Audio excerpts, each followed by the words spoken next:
Hey everybody, welcome back to my channel. My name is Brandon, aka the BrandoCritic, and today I'll be reviewing and sharing my thoughts of The Butterfly Effect. Now you might be thinking to yourself, why in the world are we talking about a movie from 2004 in 2024? Well, the reason is because one of you lovely subscribers sent this to me in the mail, so thank you so much for that. And we actually watched it together on a Patreon watch along, so if that interests you, link is down below. Gotta throw in a little plug in there before we get started. And I want you guys to tell me down below, what are your thoughts on The Butterfly Effect? And by the way, guys, I decided to go for more of a cozy lighting setup. Let me know what you guys think of it. So the basic story for The Butterfly Effect is that we have our main character, Evan, who is mostly played by Ashton Kutcher when he's an adult. Growing up, he has lots of traumatic moments in his life, and he always seems to black out when they happen. Whenever something really terrible happens, something just unimaginable, he can't remember it. However, as he becomes an adult, he realizes that when he reads his journals about those events, he's able to transport himself back in time, and he can actually alter the course of history. Yes,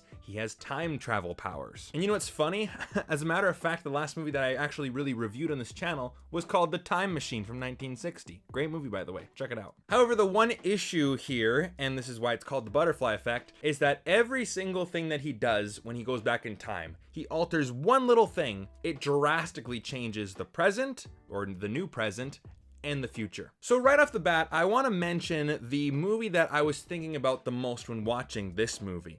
That is The Final Destination. That movie is basically a Y2K era coming of age teenage drama packaged inside of a supernatural thriller. And I really thought of that movie when watching this movie because it's very similar in tone, it's very similar in subject matter in terms of the supernatural, and both movies were filmed in Vancouver, British Columbia, my hometown. So it's always cool to see your backyard on screen, but that doesn't automatically make it a good movie. So I wanted to get that little personal connection out of the way. And I've talked about this in other videos before, but I always have two sides of my brain when watching movies, and I think you guys do as well, people who are really big cinephiles. One is the film critic side of their brain, or the film school side of their brain, where they watch the movie more objectively as they can, and they start to notice more of the filmmaking techniques, they start to notice the structure, look at the film through the film school report card. How's the cinematography? How's the directing, the acting? And then there's the film lover side of your brain, the side where you're not necessarily focused on the filmmaking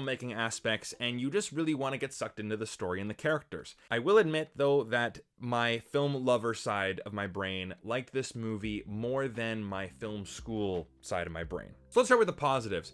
When we see as many movies as we do, it starts to become easy to piece together the plot before it actually happens. Okay, this is going to happen, this is going to happen, this is going to happen, and you start to feel like you're in familiar territory. But when a film is constantly keeping you guessing, that is a huge plus.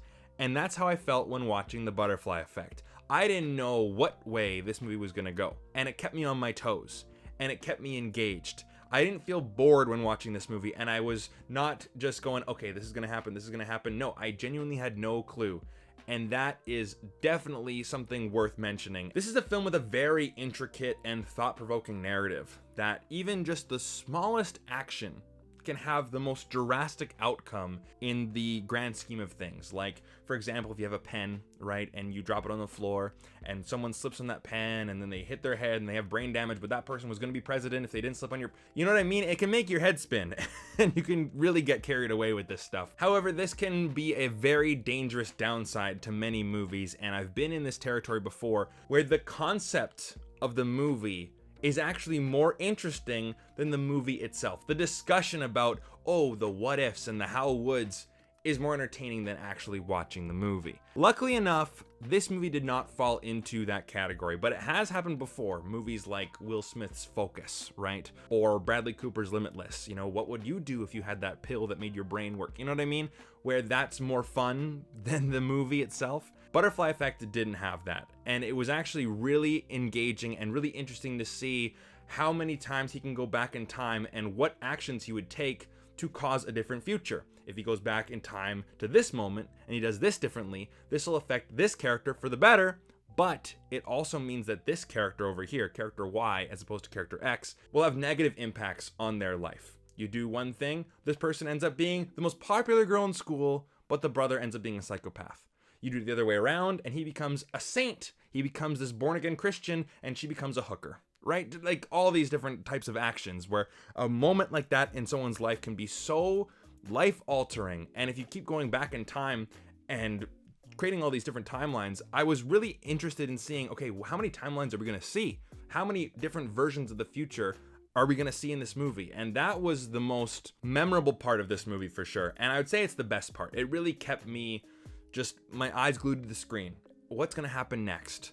That is the question you should always be asking yourself when watching a movie, not, oh, I know what's going to happen next. No, it keeps you on your toes and it keeps you questioning things. And at the center of it is Ashton Kutcher. And I don't think of Ashton Kutcher as this great actor, right? And I don't think a lot of other cinephiles do as well, but I actually thought he was pretty good in this. He does a really good job at carrying the weight of all of his decisions. He feels very guilty when something does not go the right way. Basically, when he goes back in time and he does something, he saves one character's life, but ruins another. But he has to go back in time to try to save this person's life and this person's life. And you really do feel that responsibility and the weight of his decisions on his shoulders. You do feel that. And he's generally a charming, charismatic actor, right? He's not some wooden, stick in the mud. His range isn't crazy, right? But he does the job. But I do have one big negative with the movie, and that's with its tone. This film really struggles to find its balance with its tone. I'm gonna bring it back to Final Destination for a moment.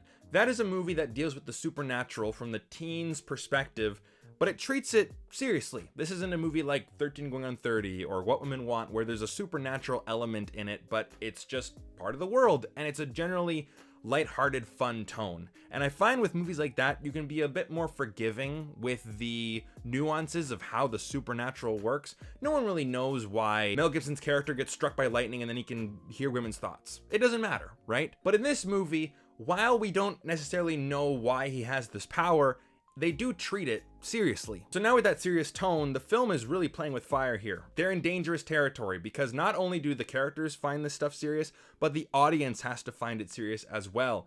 And unfortunately, there are moments in this movie that I found very unintentionally hilarious and yet very disturbing for the wrong reasons. There's a moment where Jesse James, crazy name, right? The young actor in the movie is trying to insult his friends. And the way that he goes about it, I just couldn't help myself from laughing. And I don't know what it is. I guess I have a weakness for kids swearing. I always find that hilarious. And the 0 to 100 on the rage-o-meter, I found, like I said, quite hilarious. But then a few scenes later, this character tries to get revenge on our main character by killing his dog. But not by just, hitting it or killing it with a gun or any kind of weapon. No, putting it in a bag, suffocating it, and lighting it on fire. And I'm thinking, this is getting a bit too much. You know what I mean? And I'm not some uptight, weirdo, right? Where I'm like, oh, that should never be in a movie. Like, again, I've seen The Thing, right? That scene is uncomfortable, but it worked for that kind of movie. Seeing a little kid try to burn a dog, it felt manipulative. It didn't feel earned. I'm going, okay, movie, you can't just have some kid swearing, dropping the F-bomb. And I'm like, this is like unintentionally hilarious because like they're trying too hard. And then they try too hard with that. It's like, oh, look how edgy we can be. And I'm going, this just feels like, let's make them do something really bad. What's like the worst thing we could possibly do? Burn a dog alive. It felt unjustified. That's the best way I can describe it. And some of the performances, especially from his mom, I forgot the name of the actress. I didn't write it down. But I'm thinking, yeah. So what are my overall thoughts? I would say it's worth a recommendation because of the entertaining and intriguing plot with likable enough characters. But I can't say it's a great movie because of its tonal imbalance. So overall rating, 3 out of 5. I liked it. And to the lovely subscriber who sent this movie to me, I really appreciate it. Thank you so much. But I want to know your opinion on the butterfly effect as well. Please leave them down below in the comments. I read all the comments, and like I said earlier, join my Patreon if you want to join these watch-alongs where we watch movies like this, we discuss them, and there might even be a review for them as well. Link is down below. Thank you guys so much for watching. Until next time, take care.